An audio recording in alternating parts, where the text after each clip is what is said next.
আসসালামু আলাইকুম রহমতুল্লাহ। ইট পাথরের এই শহরটি কেন জানি মিছে মায়া, কেন জানি এক মিথ্যা আবরণ দিয়ে ঢাকা। কেন জানি মানুষ একজন মানুষকে মিথ্যা ছলনাময় কোনো কিছু দিয়ে আবদ্ধ রাখতে চায়।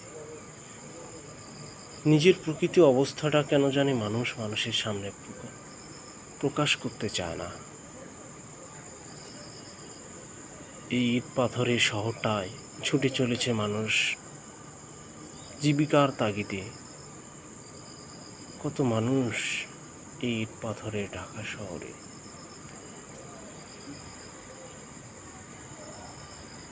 দশতলা থেকে নিচতলা, নিচতলা থেকে দশতলা, পথে ঘাটে অলিতে গলিতে ছুটে চলেছে দিগান্ত থেকে দিগন্ত বিস্তৃত হয়ে। গ্রামের সেই সহজ সরলতা আর সততা কেন জানি হারিয়ে ফেলেছে।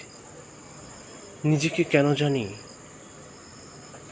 নিজের পরিচয়টা গোপন রেখে অন্য কোনো এক পরিচয় শহরের মাঝে তুলে ধরতেই ব্যস্ত।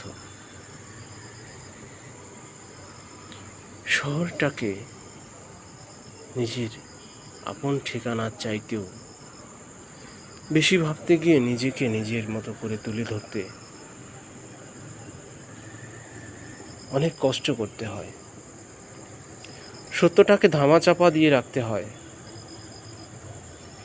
শহরের মানুষগুলো কেন জানি নিজেকে তুলে ধরে অন্যের সামনে সত্যটাকে ধামাচাপা দিয়ে। সত্যটা কেন জানি প্রকাশ করতে চায় না। কোথাও একটা মিথ্যার আশ্রয় রয়েছে। মানুষগুলো একজন অপরজনের সামনে নিজেকে উপস্থাপন করতে কে এক ছলনাময় আশ্রয় নেয়। শুধু একজন আরেকজনের গ্রামের সেই সরলতা আজ নেই, হারিয়ে গেছে অন্য কোথাও। সেই সরলতাটা আর খুঁজে পাই না। শুধু শহরের প্রান্তে প্রান্তে ঘুরি, সেই সরলতা আর খুঁজে পাই না। আসসালামু আলাইকুম।